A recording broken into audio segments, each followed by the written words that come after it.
Zdravo dragi moji, dobrodošli na kanal Male brze kuhinjice. U ovom videu pokazat ću vam kako da operete ruke i sudove kada nestane voda.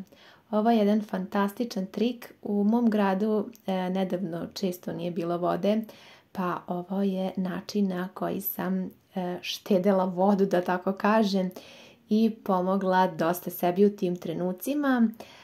Sada želim da vam pokažem ovaj trik. Nadam se da će i vama biti od koristi ukoliko budete bili u sličnoj situaciji.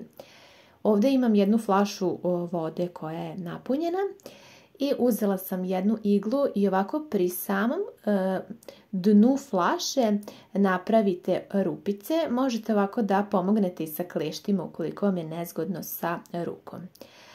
Kao što vidite, pritiskom na flašu iz ovih rupica curit će voda. Na taj način mnogo ćete uštedjeti, a i olakšati sam način pranja bilo ruku ili sudova.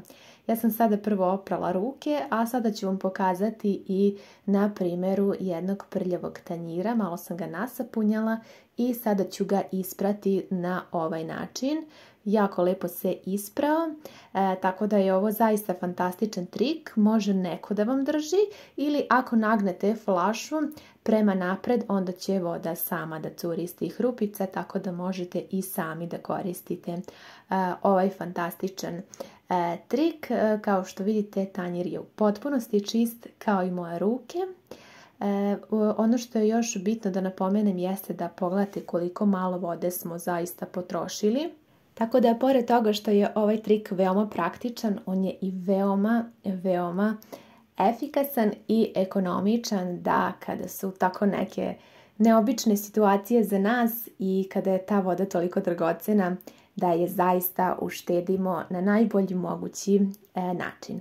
Nadam se da vam je ovaj video bio od koristi i da ćete ga se setiti ukoliko se i kod vas bude desila slična situacija, odnosno nenadani prestanak vode. Svakako bih voljela da podelite i sa vašim prijateljima. Hvala vam mnogo na gledanju i ljubim vas sve puno!